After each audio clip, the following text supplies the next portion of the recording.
Hey friends, so today I've been wanting to do this for a while, and I've said I'm just going to do it for a while, but it's been a little busy.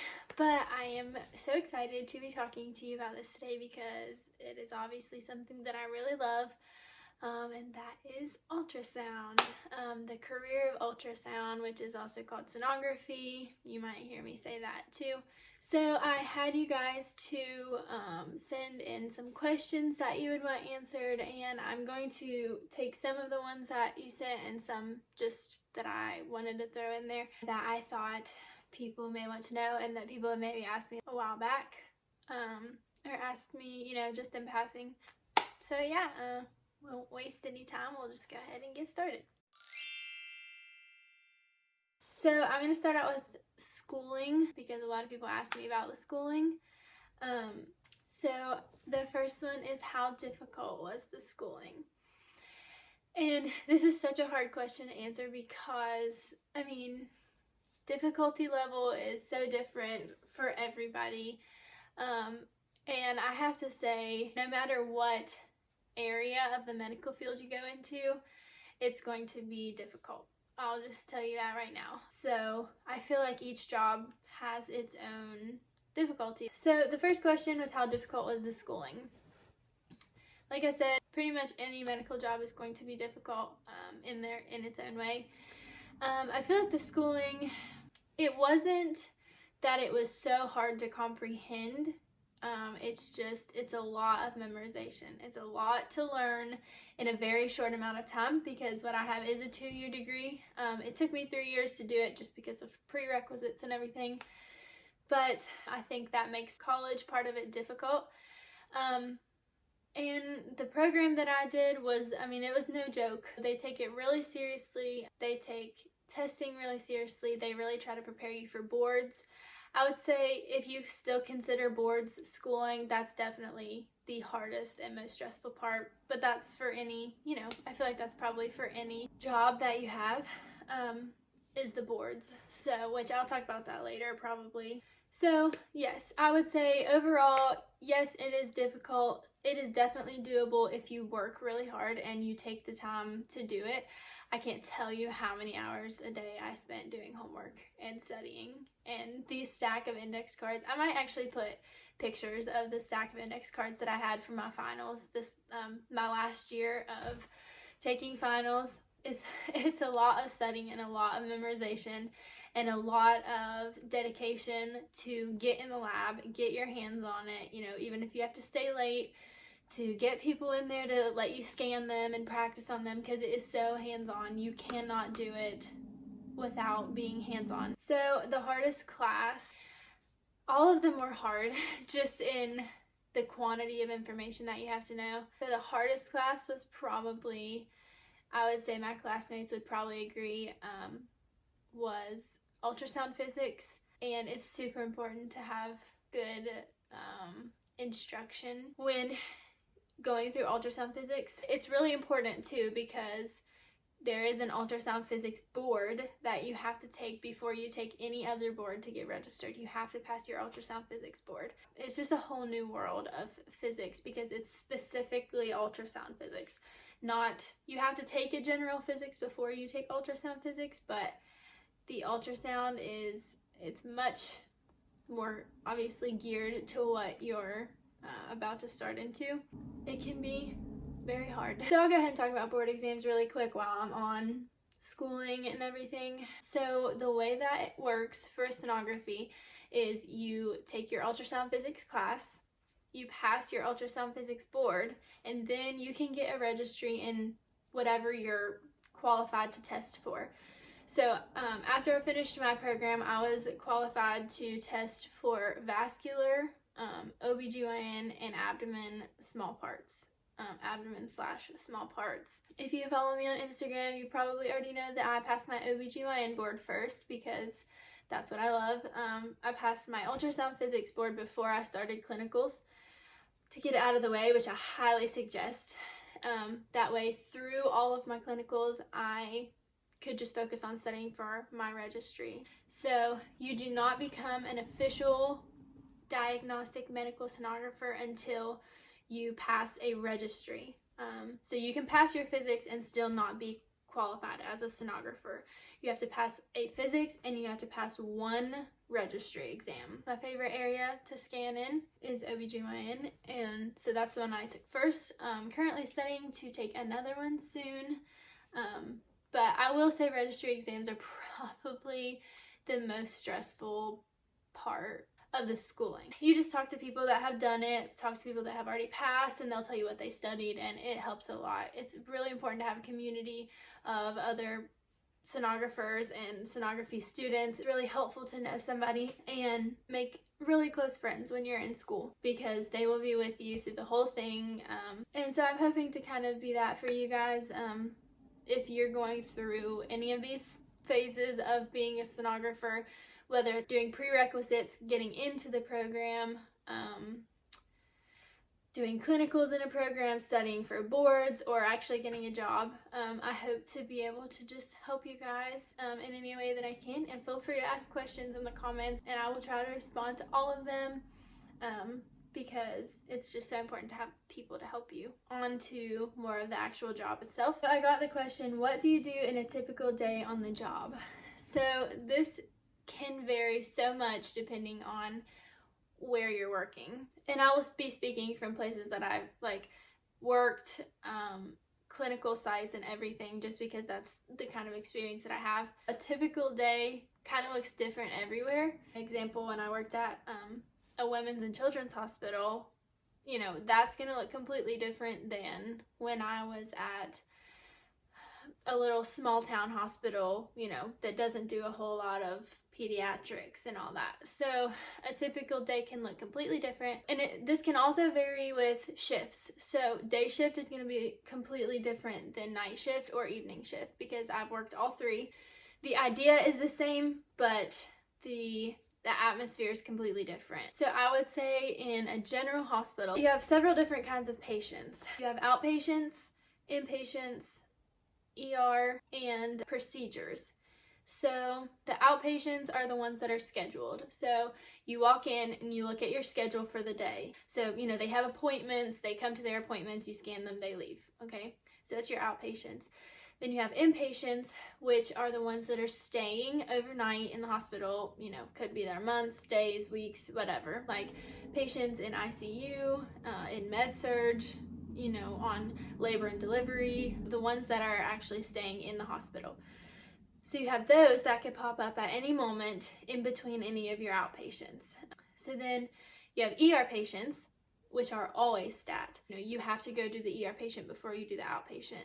ER patients are pretty self-explanatory. They're in the ER. Then you have procedures that are like biopsies, thoracentesis, paracentesis, amniocentesis. You have all these procedures that a lot of times ultrasound guided.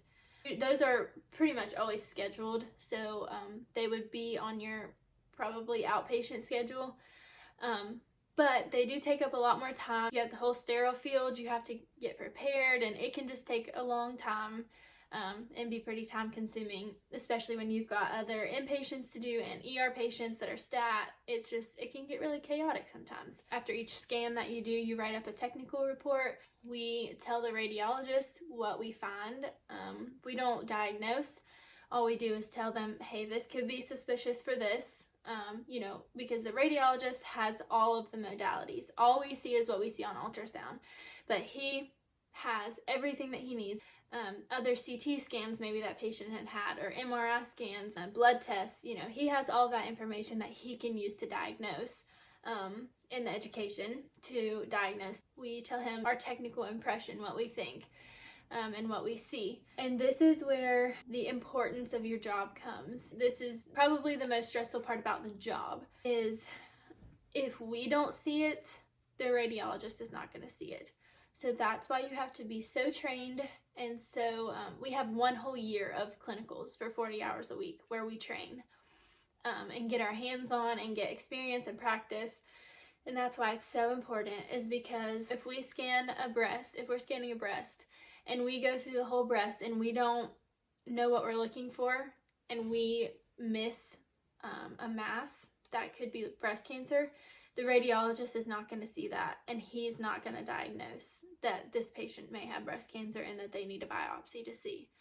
So if we miss something like that, then the radiologist is obviously not going to see it. I started with a typical day and it kind of went off that bunny trail, but I feel like it's important. So, and we've also gone in the OR before. If you work at certain hospitals, you may go into the OR to scan. It could just be totally different everywhere you go. Moving on. So a lot of people that message me, they always ask me, do you have to deal with gross stuff? And I find this funny because going into ultrasound, I really didn't know exactly what I wanted to do. It sounded really cool and really just interesting, and I wanted to be in the medical field, but I just wasn't sure how far in the medical field I wanted to be. So I thought this would be a really good step into it. I decided to go into this because I was like, you know, it probably won't be I won't have to deal with too many gross things. I was very wrong. So now I have to say that the gross stuff, it's a matter of opinion and, you know, your perspective and everything, which I'll talk about perspective in a minute. As I've been in the medical field for a little bit, I've learned some different perspectives than I had going into it. So just an example of a few things that you may want to consider that I never thought about, which a couple of them I have not had to do yet.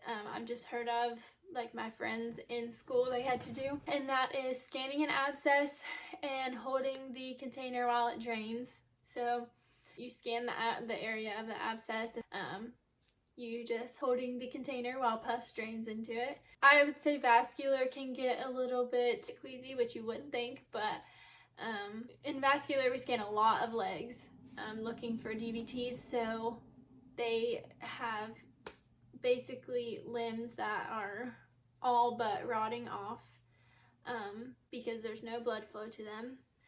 And then you have, when you go up to ICU, there's definitely lots of smells and lots of things you have to work around.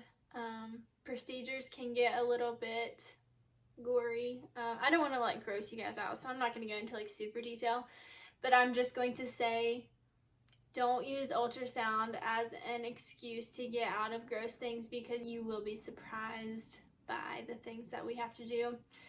And I'm not going to go into all of that detail because I don't want to be disrespectful, and that's what I was going to talk about, perspective. My perspective has really changed regarding gross stuff because when your patient and their well-being is your number one priority, it makes it a lot easier to overlook all this gross stuff. If you can't get past it to help them, then nobody's going to, you know? Like, you are the one that has volunteered. You've done the work. You have paid the money to be in the position that you're in. And it's your job to take care of them. It's your job to do whatever you need to do to get the best images that you can so the radiologist can read it accurately, and he's not sitting there trying to figure out, well, you know, could they have done this better? You know, what if they rolled them, and would that have helped? Like, it's your job to do everything that you can do to get the best images. And if that is getting all up in, you know, doing a transvaginal on somebody that hasn't showered in 5 days but is in excruciating pain, then, you know, that's what you have to do, and that's what you committed to. I kind of put myself in the place of, you know, if this was my family member. If this was my family member, like, some people can't help certain smells that they have, or, you know, if they don't have the money to shower, it just kind of humbles you, really. It doesn't matter what physically is going on with them.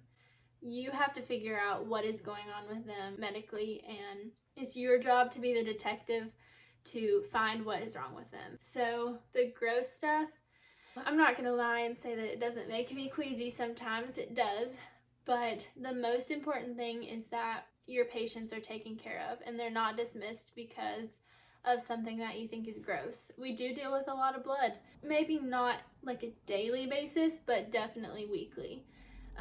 We deal with blood, we do transvaginals, and people bleed a lot. And so I would say in general, yes, you do have to deal with gross stuff, but when you put yourself in the perspective of, I'm helping this patient and their well-being is my number one priority, then nothing else should matter. So that is my take on that. I would suggest shadowing a couple days, if not weeks, if you can, before you go into ultrasound school, just to kind of get a feel of it. And I know you won't understand anything going into shadowing because you're going to be like, what am I looking at? Because that's exactly how I was. But you can at least get a feel for things that you have to deal with and things that you have to handle. There's a lot of emotions with ultrasound, especially OB. So my iPhone just ran out of storage, and so that means I'm taking too long.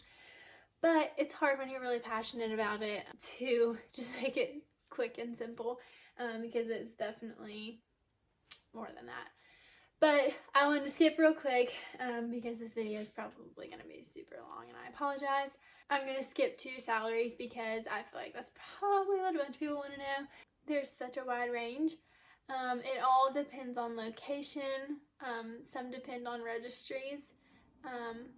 So a program that I did not do that I have considered, and that is being an echo tech, which is also a sonographer, but you do ultrasounds on adult hearts. You can do also pediatric echo and fetal echo, but those are two completely different registries, and training and all that stuff, they're completely different. So, but adult echo, like right now, adult echo techs are in such high demand that people are paying $40, $50, $60, $70 an hour to hire an echo tech, just because they're in much need right now. And then I believe, I'm not sure on this, so don't quote me on this, I believe that vascular techs make more, or can make more, depending on where you're at. So that's another thing, is location. 100% location. Depends on how much you'll make. So even in West Virginia, the salary is going to be completely different from Charleston to Morgantown to like Summersville. It's going to be completely different. So it just totally depends on where you work. But I would say going into it on a big scale, I would guess probably anywhere from $20 to $30 an hour you could start with. I'm not going to talk strictly about what I made because it's kind of rude, but I will say it was in that range. So I would say starting out you will make, and that's with no experience, straight out of school. I mean, I was a new grad and mine was in that range. So, and honestly, I would say it would probably be more of like 22, 23 an hour to 30 an hour, somewhere between there. And that's in West Virginia. That's just what I've experienced. 20 being on the much, much, much lower end, and 30 being on the higher end, especially for a new grad. So I'm just letting you know that you may start at 23 an hour or 24 an hour, but you can end up on the much higher scale with time, experience, and registries. So that is the salary part of it. And I know that there's a lot that I've probably missed, and if you want me to do a part 2, I can, because there's so much I could talk about, because I really didn't even go into detail about types of exams and things that we do. But I don't want to bore you if you don't want to know details. So I hope that helped. I know I just talked probably really fast, 100 miles an hour, and hopefully you got something out of this. If you didn't get anything out of it, get this. I absolutely love what I do and would encourage it, highly encourage it to anybody who wants to be in the medical field, needs kind of a quick college experience. It can be 2 years. Mine was 3, but it's not a bachelor's. It's just an associate's, and you could be making just as much as somebody with a bachelor's. So, but that is what I have for you. I really do hope that helped you guys a little bit. I do get a lot of people asking me about ultrasound, and I'm so happy to answer questions that any of you guys might have. I want to be that person that you can ask, because I had those people, and it was so helpful. It was so helpful to have those people that you could just message, and they were just so helpful in getting where I am, and I'm so thankful for them. I am so happy to just be able to talk to you guys about this. feel free to ask any questions. But thank you guys so much for watching, and we will see you in our next video.